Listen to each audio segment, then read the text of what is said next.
افامنوا ان تاتيهم غاشية من عذاب الله او تاتيهم الساعة بغتة وهم لا يشعرون قل هذه سبيلي ادعو الى الله على بصيرة انا ومن اتبعني وسبحان الله وما انا من المشركين وما ارسلنا من قبلك الا رجالا نوحي اليهم من اهل القرى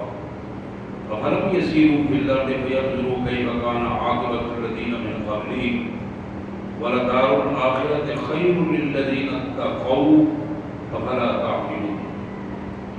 حتى اذا استيأس الرسل وظنوا انهم قد كذبوا جاءهم نصرنا فنجي من نشاء ولا يرد باسنا عن القوم المجرمين لقد كان في قصصهم عبرة لأولي الألباب ما كان حديثا يفترى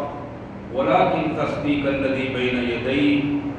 وتفصيل كل شيء وهدى ورحمة لقوم يؤمنون آمنت بالله صدق الله العظيم اللهم صل على سيدنا ومولانا محمد وعلى آل سيدنا ومولانا محمد سب بھائی درود شریف پڑھ لیا کریں جمعے والے دن درود شریف پڑھنا بہت بڑا اجر کا باعث ہے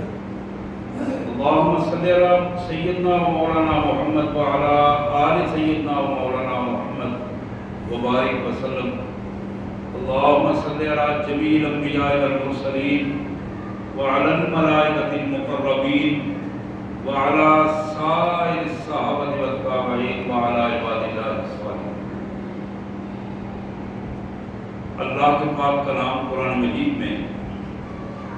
یہ 13واں پارہ ہے اور سورہ یوسف کا آخری رکوع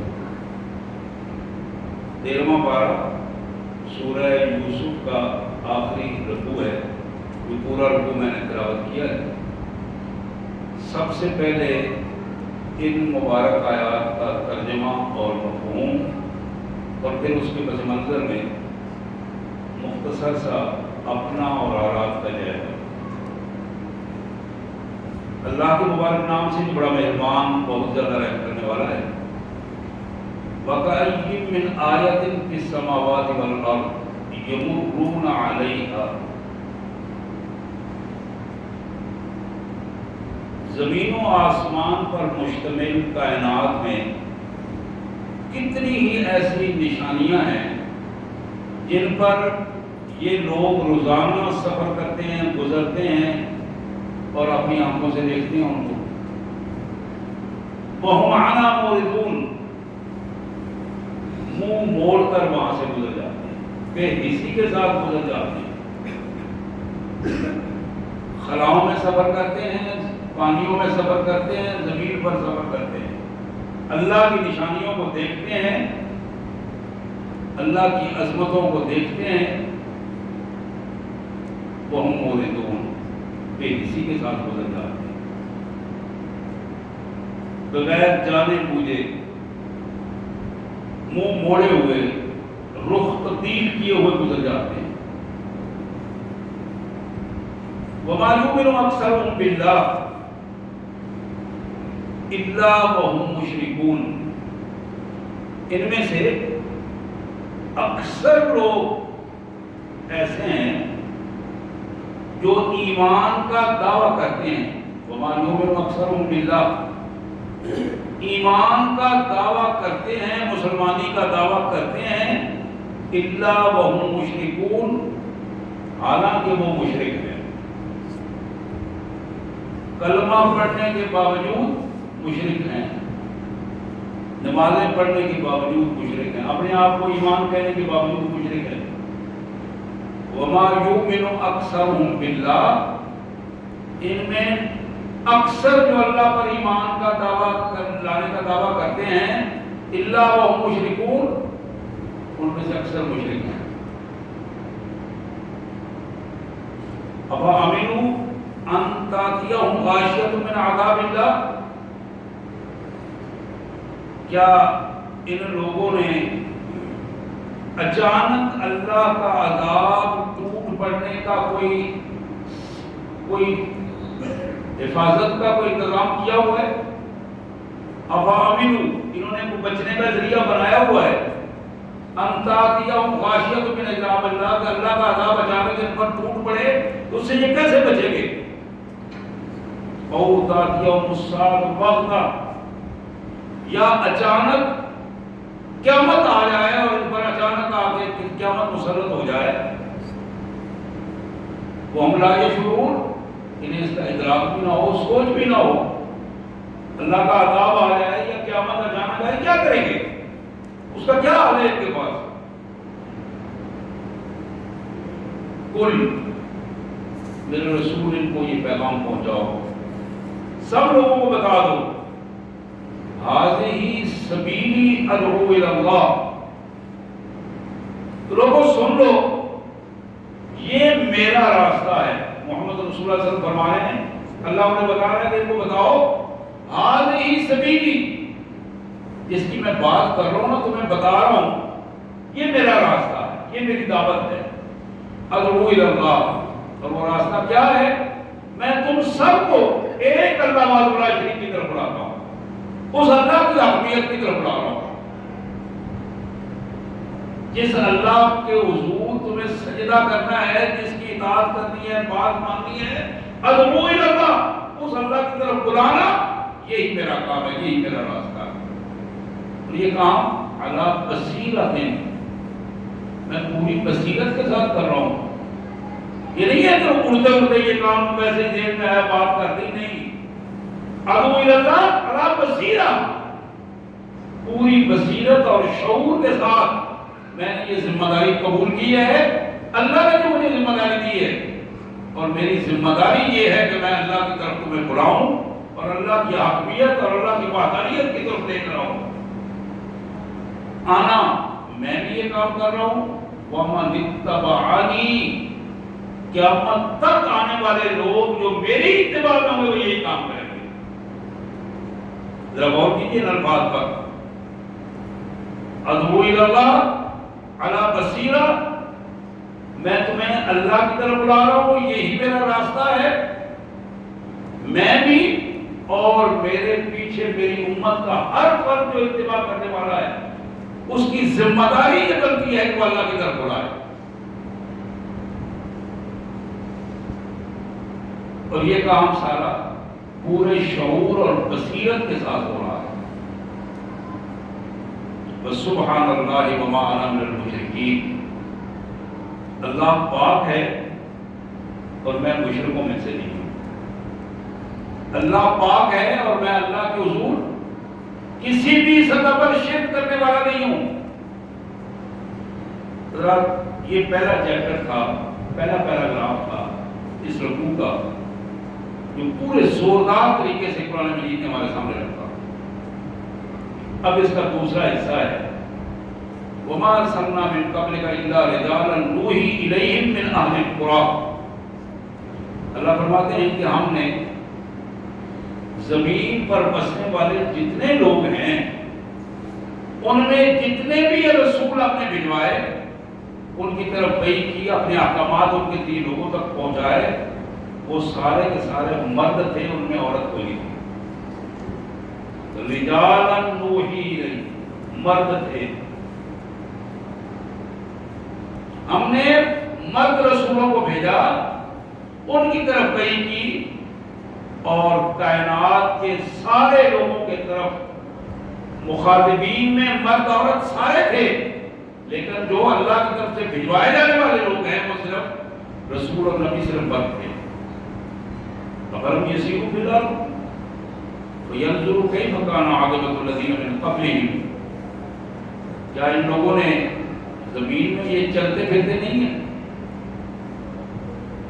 سفر نہیں کرتے، انہوں نے کبھی نہیں دیکھا کہ ہم نے ان سے پہلے لوگ جو اپنے آپ کو بڑا بدماش سمجھتے تھے، بڑا منڈے سمجھتے تھے، بڑی طاقتور سمجھتے تھے، بڑے وسائل والے سمجھتے تھے، ہم نے ان کو تہس نہس کر گرا دیا۔ کیف کان عاقبہ، ذرا نمونہ دیکھا ہے ان ظلم کی سزا کا کہ آپ نے کیسے ان کو سزا دی. لیکن ان کے مقابلے میں وَلَدَّارُ الْآخِرَةِ خَيْرٌ لِّلَّذِينَ اتَّقَوْا، آخرت میں ہم نے گھر، عزت، وسائل، پروٹوکول صرف ان لوگوں کو دیا ہے اتقوا، جنہوں نے تقوی اختیار کیا، جو اللہ کے بندے بن کر رہے ہیں. افلا تعقلون، تو دنیا والوں کو یہ تمہیں اتنی بھی سمجھ نہیں آتی کہ آخرت کی زندگی کا تصور کیا ہے اور لوگوں کے ساتھ کیا ہوا پہلے اور اب کیا ہو رہا ہے. ذرا اس میں اپنا تجزیہ کرو اور اپنے آپ کو اندازہ کرو کہ تم کہاں کھڑے ہو. حالات یہ تھے، اب قرآن تیسرا پیراگراف شروع کرتا ہے. حالات یہ تھے کہ حق اور باطل کی آمیزش میں حتیٰ اذا استیأس الرسل، اللہ کے رسول بھی بعض اوقات مایوسی کی کیفیت تک پہنچ گئے. اتنا ٹف مقابلہ ہوا حق اور باطل میں، حتیٰ اذا استیأس الرسل، اللہ کے رسول بھی پریشان ہو گئے اور مایوسی کی کیفیت. وَظَنُّوا أَنَّهُمْ قَدْ كُذِبُوا، اور ان کے ذہن میں آنا شروع ہو گیا کہ ممکن ہے ہم پورے کے پورے جھٹلا کے دیں، ہم تو ابھی تو ہمیں ماننے والے کوئی بات بن نہیں رہی. یہ جب وقت آیا اللہ فرماتے ہیں جاءہم نصرنا، پھر ہماری مدد آئی. یہ پیک کا ٹائم، آخری وقت، اس وقت پھر ہماری مدد آئی. فَنُجِّيَ مَن نَّشَاءُ، جس کو چاہا ہم نے اس کو ہم نے بچا دیا. وَلَا يُرَدُّ بَأْسُنَا عَنِ الْقَوْمِ الْمُجْرِمِينَ، لیکن جو لوگ مجرم ثابت ہو چکے ہیں ان سے ہمارا طے کیا ہوا عذاب واپس نہیں جاتا. جن کے بارے میں ہم نے فیصلہ کر دیا ہے وہ مجرم ثابت ہو گئے ہیں، ان پہ عذاب کا فیصلہ کر دیا جاتا ہے، پھر وہ عذاب واپس نہیں دیتا. لَقَدْ كَانَ فِي قَصَصِهِمْ عِبْرَةٌ لِأُولِي الْأَلْبَابِ. لوگوں، یہ جو ہم تمہیں قصہ سنا رہے ہیں نا، یہ واقعات بتا رہے ہیں، قصے بتا رہے ہیں، عقل مندوں کے لیے میں بڑی نشانیاں ہیں. عقل مند بندہ بات سن کے اپنا راستہ نکال کے بچنے کا ذریعہ نکالتا ہے، اور بے وقوف آدمی سن کے ادھر سے سن کے ادھر نکال دیتا ہے، اس کو اس کی کوئی پرواہ نہیں ہوتی، وہ بے حسی کے ساتھ سنتا ہے. لَقَدْ كَانَ فِي قَصَصِهِمْ عِبْرَةٌ لِأُولِي الْأَلْبَابِ، عقل مند انسان کے لیے قصوں میں بڑی عبرت ہے. مَا كَانَ حَدِيثًا يُفْتَرَىٰ، یہ قرآن کوئی گھڑی گھڑائی چیز نہیں ہے کہ ادھر سے لوگوں کی باتوں کی طرح بات آئی اور آگے سنا دی. وَلَٰكِن تَصْدِيقَ الَّذِي بَيْنَ يَدَيْهِ، یہ قرآن مجید وہ ہے جو خود بھی سچا ہے اور اپنے سے پہلے جتنی قومیں گزری ہیں ان کے حالات اور حق کی باتوں کی تصدیق کرتا ہے. وَتَفْصِيلَ كُلِّ شَيْءٍ، اس قرآن میں ایک ایک چیز کی ہم نے تفصیل بیان کر دی ہے. وَهُدًى، ہدایت کا سارا سامان اس میں ہم نے رکھ دیا ہے. وَرَحْمَةً، اور اللہ کی رحمتوں کے سارے اسباب اس میں رکھ دیے ہیں. لِقَوْمٍ يُؤْمِنُونَ، ہر اس شخص کے لیے جو ایمان کا خواہاں ہے، ایمان لانے والا ہے، یقین کرنے والا ہے، اعتماد کرنے والا ہے، توکل کرنے والا ہے. سبحان اللہ وبحمدہ، سبحان اللہ العظیم وبحمدہ، نستغفر اللہ، یا کریم یا ارحم الراحمین. وصلی اللہ علی النبی وعلی آلہ واصحابہ اجمعین. اللہ اکبر کبیرہ والحمد للہ کثیرہ وسبحان اللہ بکرۃ واصیلا. آج کی ان مبارک آیات جو سورہ یوسف کی آخری آیات ہیں، تین بنیادی مراحل ہیں جن پہ اللہ نے ہمارے ساتھ میں گفتگو فرمائی.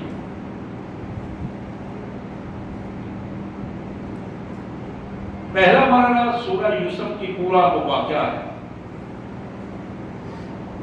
کہ کائنات کے مالک نے اپنے بندے، اپنے نبی جناب یعقوب علیہ السلام کے گھر میں ایک پوری فیملی کا نقشہ ہمارے سامنے رکھا، اور نبی علیہ السلام اور ان کا پھر بیٹا، نبی کا بیٹا کن کن مراحل سے گزرا، گھر میں، باہر، کنویں میں، کنویں سے باہر، پھر مصر میں، پھر قید میں، پھر بادشاہی کے اوپر،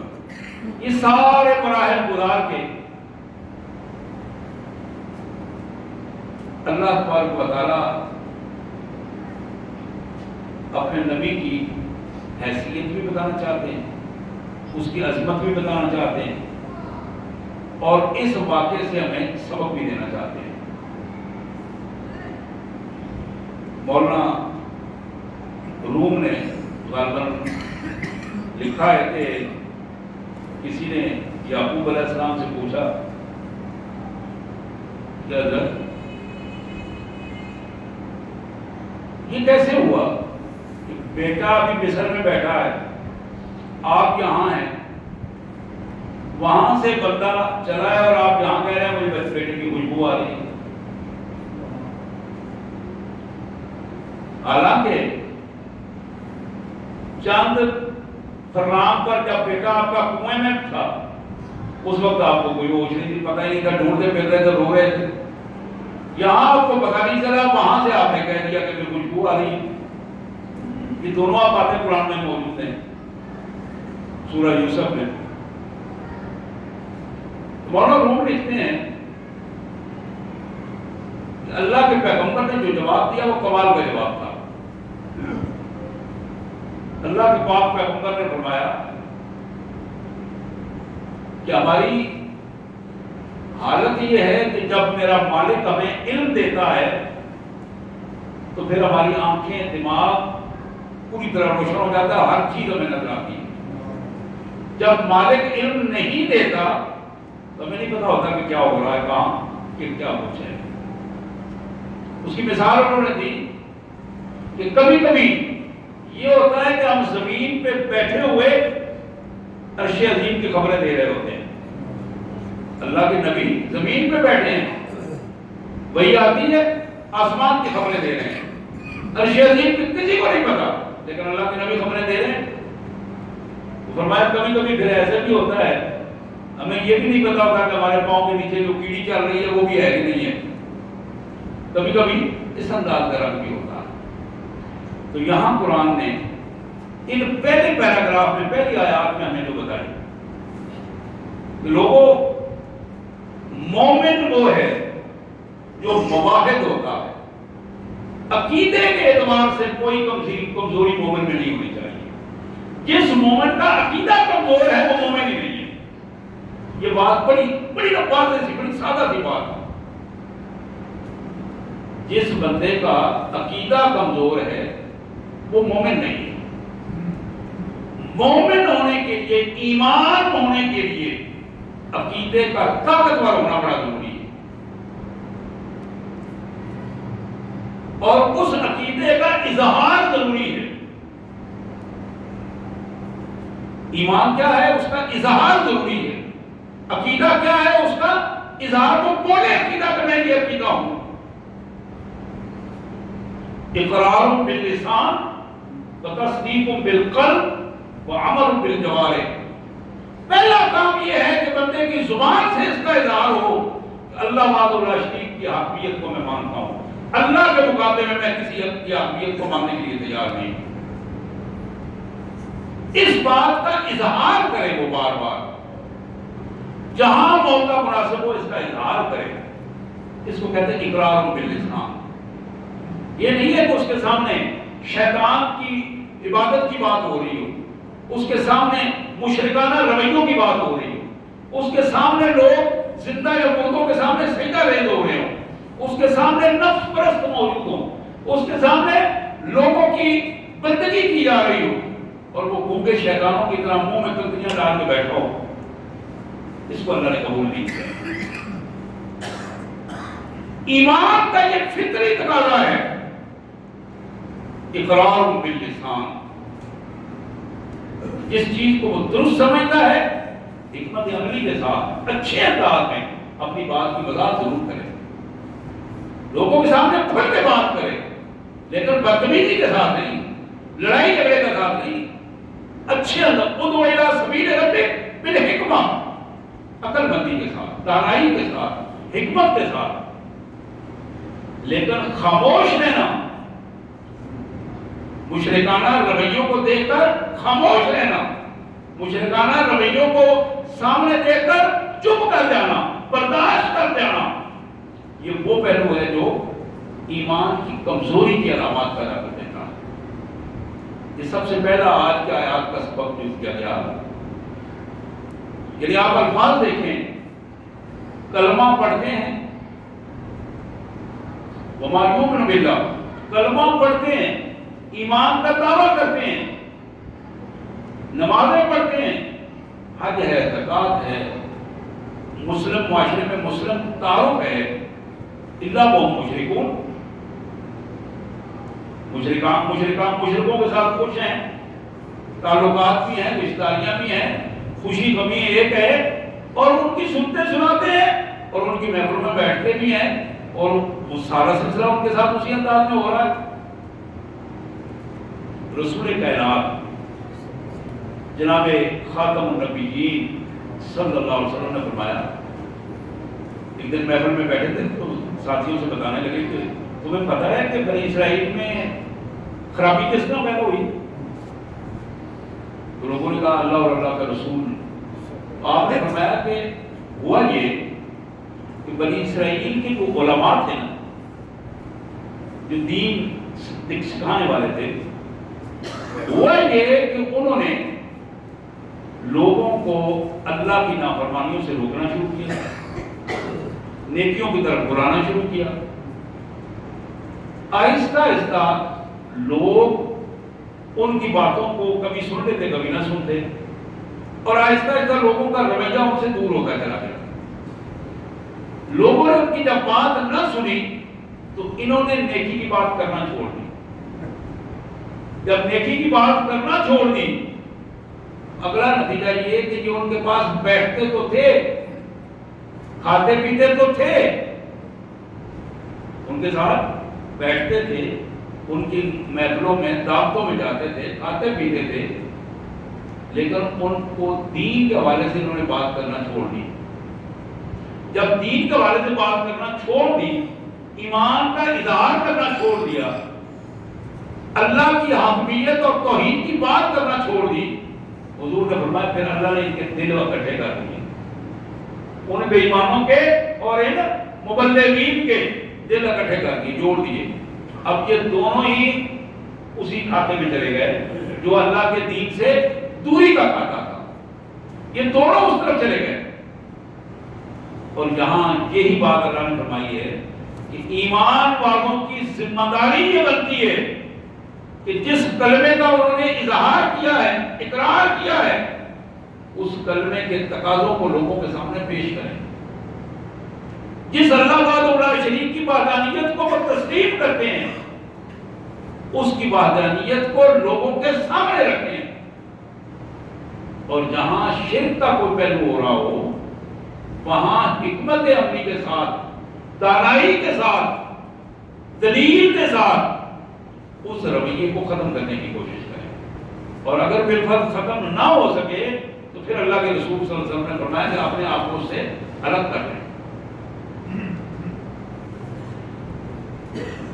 اسی بات کو دوسرے رنگ میں جو قرآن نے پیش کیا کہ اگر مشرکانہ رویوں کو برداشت کر لیا گیا، اللہ تبارک و تعالیٰ پر ایمان کا دعویٰ کر کے پھر اس کے ساتھ شرک کیا گیا، افا امنوا ان تاتیہم غاشیۃ من عذاب اللہ، تو پھر ذرا سوچو تو صحیح، کیا اللہ کے عذاب سے بچنے کا کوئی سامان کر رکھا ہے آپ لوگوں نے؟ اچانک قیامت ٹوٹ پڑے تو اس کا کوئی بچاؤ کا بندوبست ہے تمہارے پاس؟ اب یہ اگلی صورتحال بھی بتا دی کہ اگر ایمان خالص موجود نہیں ہے، ایمان کی موجودگی میں اس کا تحفظ موجود نہیں ہے، لوگوں کے سامنے اس کا اظہار نہیں ہے، اور مشرکانہ باطل کے سامنے اس باطل کو روکنے کا کوئی ذریعہ نہیں ہے، اللہ کی بات بتا رہا نے فرمایا پھر اپنے آپ کو عذاب سے بچانے کا کوئی ذریعہ ڈھونڈو۔ دوسری بات جو ہمارے سامنے رکھی گئی کہ میرے رسول ان کو بتاؤ دین اسی کا نام ہے، جس کو دین کہتے ہیں نا، اللہ کا دین، اس کی بنیاد ہی توحید ہے، اور اس توحید کے اوپر پورا کا پورا دین چلتا ہے۔ اللہ کی حاکمیت کو تسلیم کرو گے، وحدہ لا شریک کو تسلیم کرو گے، تو محمد رسول اللہ کی رسالت کو تسلیم کرو گے، کیونکہ وہ اللہ کا حکم ہے، رسول اللہ کے ہیں۔ جب اللہ کی حاکمیت کو تسلیم کیا، رسول اللہ صلی اللہ علیہ وسلم کی رسالت کو تسلیم کیا، تو پھر قرآن کو تسلیم کرنا پڑے گا، اس لیے کہ قرآن اللہ کا کلام ہے اور محمد رسول اللہ صلی اللہ علیہ وسلم کا دستور زندگی ہے۔ حضرات، ان تینوں چیزوں کو اللہ، رسول اور قرآن کو جب تسلیم کر لیا ہے تو پھر چوتھے نمبر پر آخرت کی جوابدہی کا احساس بھی پیدا کرنا پڑے گا، کیونکہ جس اللہ نے پیدا کیا ہے، جس اللہ نے رسول بھیجا ہے، جس اللہ نے قرآن بھیجا ہے، اس اللہ کے حضور ہمیں جواب بھی دینا پڑے گا کہ یہ نعمتیں جو ہے ان کا ہمیں کیا حال کیا، ان سے ہمارا رویہ کیا تھا۔ تو قرآن نے کہا میرے رسول ان کو بتاؤ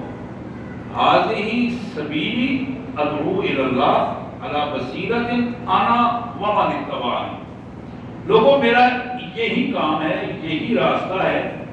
دنیا بنانے والے نے دنیا بنائی، اس میں انسان کا بنیادی کردار رکھا، اور اس دنیا کو چلانے کے لیے اسے ایک نظام دیا، اس دنیا کو چلانے کے لیے ایک طریقہ کار دیا، اس نظام کا نام دین اسلام رکھا، اس نظام کا نام دین اسلام رکھا، اور اس اسلام کے مطابق اگر یہ نظام چلتا رہے گا تو جو بندے اس دین کے مطابق چلتے رہیں گے وہ اللہ کے محبوب بندوں میں شمار ہوں گے، اور جو بندے اس کے مطابق نہیں چلیں گے وہ اللہ کے محبوب بندے نہیں بلکہ اللہ کے دشمنوں میں شمار ہوں گے، اور وہ باطل کے نمائندے ہوں گے، اور ان کا ٹھکانہ، ان کی موت، ان کی قبر، ان کا حشر، ان کا ٹھکانہ جہنم ہوگا۔ حضرات، دوسرا پہلو جو آج کے ہماری ان آیات میں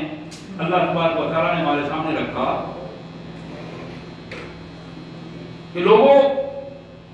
کائنات میں جتنے لوگ ہم نے نبوت کے منصب پر فائز کیے، جتنے لوگ نبوت کے منصب پر فائز کیے وہ سارے کے سارے مرد تھے، کوئی عورت نبوت کے منصب پر فائز نہیں ہوئی۔ اسی طرح من حیث الجموع، مجموعی طور پر کسی بھی اسٹیٹ کی ذمہ دار مطلقاً کوئی عورت نہیں ہو سکتی،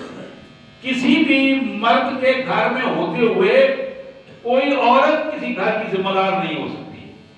ہمیشہ الرجال قوامون علی النساء، اللہ تعالیٰ نے عورت کو مرد کا شیلٹر دیا ہے، اور وہ شیلٹر اسی کیفیت میں ہے کہ عورت اپنی ذمہ داریاں اپنے باپ کی ذمہ داری میں ادا کرے، اپنے بھائی کی ذمہ داری میں ادا کرے، اپنے خامد کی ذمہ داری میں ادا کرے، تو وہ عورت زیادہ عزت، زیادہ احترام کے ساتھ اپنی ذمہ داریاں ادا کرے گی۔ بالکل اسی انداز میں، بالکل اسی انداز میں یہ ہمیں بات بتائی گئی کہ رسالت کی جو ذمہ داری ہے وہ کسی خاتون کے بس کی بات نہیں، کسی عورت کی بس کی بات نہیں۔ رسالت کی ذمہ داری صرف مرد ہے، اور یہ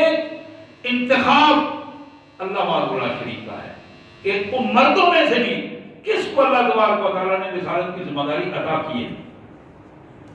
مشرکین مکہ یہ الفاظ کہا کرتے تھے،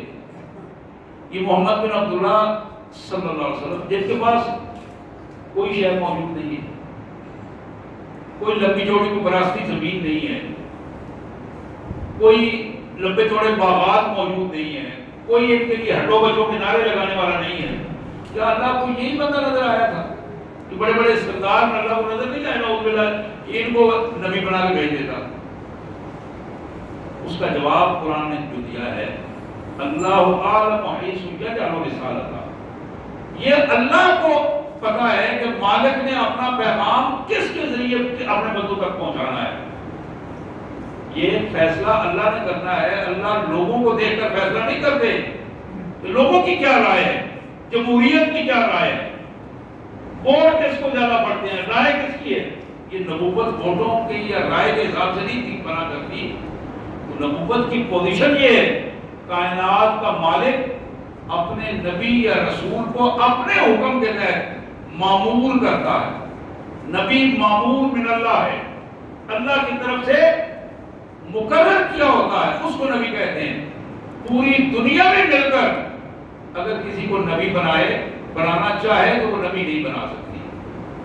نبی نہیں بنا سکتی. کتنے جھوٹے لوگ آئے بلا کر ذلت و رسوائی کا نمونہ بن کے اس دنیا سے چلے گئے. تو یہاں ہمیں جو بات بتائی گئی یہ ایک بڑی بنیادی بات تھی. تیسری بات جس کو قرآن مجید ہمارے سامنے رکھتا ہے کہ جب حق اور باطل کی آمیزش ہوتی ہے, جب حق لوگوں کے سامنے پیش کیا جاتا ہے, ایمان کا اقرار اور اظہار کیا جاتا ہے, تو پھر راستے میں رکاوٹیں آتی ہیں. اب جو راستے میں رکاوٹیں آتی ہیں, باطل اپنی پوری قوت کے ساتھ سامنے آتا ہے. اب باطل جو پوری قوت کے ساتھ سامنے آ رہا ہے, حق والوں کی ذمہ داری ہے کہ وہ بھی اپنی پوری قوت کے ساتھ سامنے آئیں. اللہ تبارک و تعالیٰ یہ چاہتے ہیں کہ یہ بات دیکھی جائے, لوگوں کو پتہ چل جائے, سامنے آ جائے کہ حق والے اپنی قوت باطل والوں کے سامنے کس طرح لگاتے ہیں. کائنات کے مالک نے فرمایا کہ لوگ اللہ کے مقابلے میں اپنے مشرکین سے, مشرکین جن کو اللہ کے مقابلے میں وہ اپنا کوئی روزی رساں سمجھتا ہے, وہ کوئی سمجھتا ہے, وہ کوئی سمجھتا ہے, وہ حاجت روا, مشکل کشا, اس کے جو مختلف الفاظ بنائے ہوئے ہیں, ان لوگوں سے اتنی محبت کرتے ہیں جیسے اللہ سے محبت کی جاتی ہے. یہ دوسرے بارے میں اللہ کر رہا ہوں. پھر فرمایا کہ والذین آمنوا اشد حبا للہ, جو سچے ایمان والے لوگ ہیں ان کی محبت اللہ کے ساتھ ان سے کئی گنا بڑھ کر ہوتی ہے. وہ تو اپنے اللہ کے لیے جانیں دینے کے لیے تیار ہو جاتے ہیں, اللہ کے لیے مال دینے کے لیے تیار ہو جاتے ہیں, اللہ کے لیے اپنی عزت و آبرو ترک کرنے کے لیے تیار ہو جاتے ہیں. والذین آمنوا اشد حبا للہ.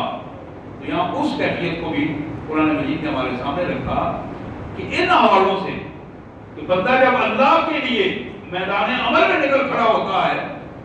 تو پھر اس کو یہ پرواہ نہیں ہوتی کہ سامنے کیا ہے. تو یہاں جو منظر پیش کیا گیا کہ کبھی کبھی ایسے بھی